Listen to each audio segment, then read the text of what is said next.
La parole est à Monsieur Jean-Michel Clément. Merci, Monsieur le Président. Et excusez mon léger retard matinal. Monsieur le ministre, ma question s'adressait à Madame la ministre de la Transition énergétique. Je souhaite en effet revenir sur le projet de loi portant lutte contre le dérèglement climatique et plus particulièrement sur l'article 48 qui prévoit de limiter l'artificialisation des sols.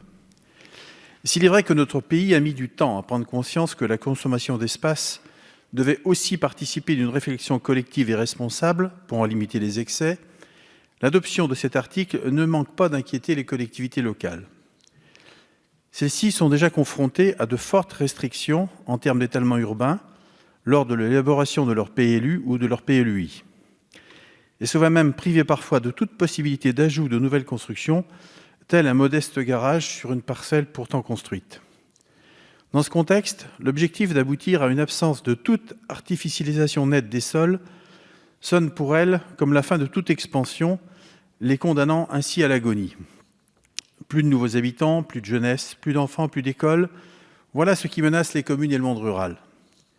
Un décret en Conseil d'État doit fixer les conditions d'application de cet article et établir une nomenclature des sols artificialisés.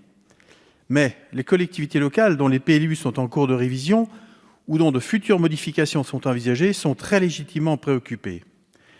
Alors qu'une augmentation du nombre d'habitants est attendue, augmentation que la pandémie met en perspective et vient de relancer, que le recours au télétravail est en train de devenir le quotidien de nombre de nos compatriotes, allons-nous arrêter cette dynamique ? Monsieur le ministre, quelles consignes seront données aux services dans la période intermédiaire actuelle, d'une part, mais aussi dans la perspective des modifications en cours ou à venir des futurs PLUI, afin que ceci ne soit pas la sanction suprême pour beaucoup de maires ? Quel espoir comptez-vous leur redonner, ainsi qu'au monde rural tout entier ? Enfin, quelles assurances le gouvernement peut-il donner aujourd'hui aux collectivités locales afin de les associer à un aménagement harmonieux de leur territoire et d'éviter qu'elles ne soient une variable d'ajustement de l'ambition de lutter contre l'artificialisation des sols alors que se joue leur avenir ? Monsieur le ministre, on vous écoute attentivement. Merci, Monsieur le Président, Mesdames et Messieurs les députés. Monsieur le député Clément, vous interrogez Madame la ministre de la Transition écologique qui, ne pouvant être présente, m'a chargé de vous répondre.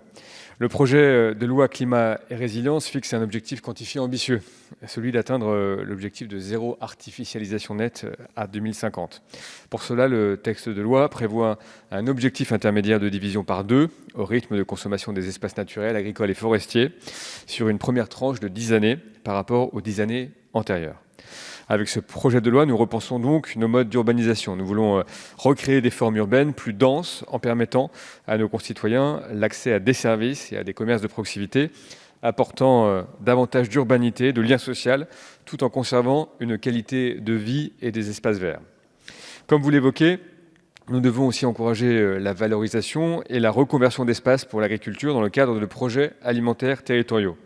Le projet de loi prévoit ainsi une application progressive de cet objectif dans les schémas dits SRADET, puis dans les schémas de cohérence territoriale et les plans locaux d'urbanisme, PLU, PLUI. De plus, il prévoit qu'il soit tenu compte des efforts déjà réalisés par les documents d'urbanisme depuis la loi ALUR grâce à des mesures transitoires. Vous mentionnez également à raison l'importance des communes rurales dans la relance de l'économie et notamment du secteur de la construction. Le plan de relance permet en effet d'encourager et d'accompagner les collectivités dans la réhabilitation de terrains pour y installer logements et activités et la rénovation de bâtiments vacants, notamment en mobilisant le fonds Friche doté de 300 millions d'euros. Enfin, vous évoquez les infrastructures qui représentent un impact sur la consommation d'espace. S'agissant de projets d'envergure nationale ou régionale, il faudra évidemment en tenir compte à une échelle large, celle d'une région ou du périmètre d'un SCOT ou d'un PLUI, et non de chaque commune. Les modalités de mise en œuvre prévues dans le projet de loi, reposant sur la déclinaison territorialisée de l'objectif dans les outils de planification, vont pleinement dans ce sens. Je vous remercie. Merci, Monsieur le ministre. Monsieur Clément.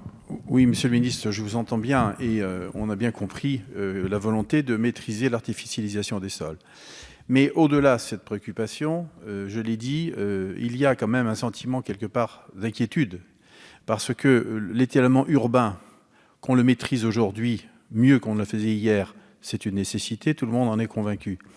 Pour autant, cette déclinaison, ce principe décliné à l'échelle des communes rurales, en province, vous le savez bien, vous qui êtes un élu aussi de province, eh bien, vous mesurez dans votre circonscription la différence entre Limoges et Bellac ou tout simplement d'autres petits villages que vous connaissez. Donc la question qui est posée à ces élus ruraux, c'est de se dire demain, est-ce que nous pourrons demain à nouveau construire une maison d'habitation neuve ? Chaque jour, je vois un élu qui vient avec un habitant qui ne peut pas construire. Il y a une application stricte de règles déjà existantes consécutivement à la loi ALUR qui ne risque d'être que de renforcer par rapport à ça. Il y a vraiment un problème de fond qui est posé aujourd'hui dans nos campagnes et cette inquiétude, elle était ressortie déjà du grand débat. Je ne voudrais pas qu'à nouveau ce grand débat soit alimenté par ce type de sujet parce que quelque part, c'est vraiment la vie dans nos villages qui est en jeu. Quand les écoles ferment, c'est parce qu'il n'y a plus d'enfants. Mais s'il n'y a plus de construction, eh bien, il n'y a pas de jeunesse. S'il n'y a pas de jeunesse, il n'y a plus d'enfants. Et c'est une spirale infernale à laquelle nous sommes confrontés. Et on va opposer encore le monde urbain au monde rural, alors même qu'aujourd'hui, les deux ont intimement besoin l'un de l'autre pour vivre. Merci, monsieur.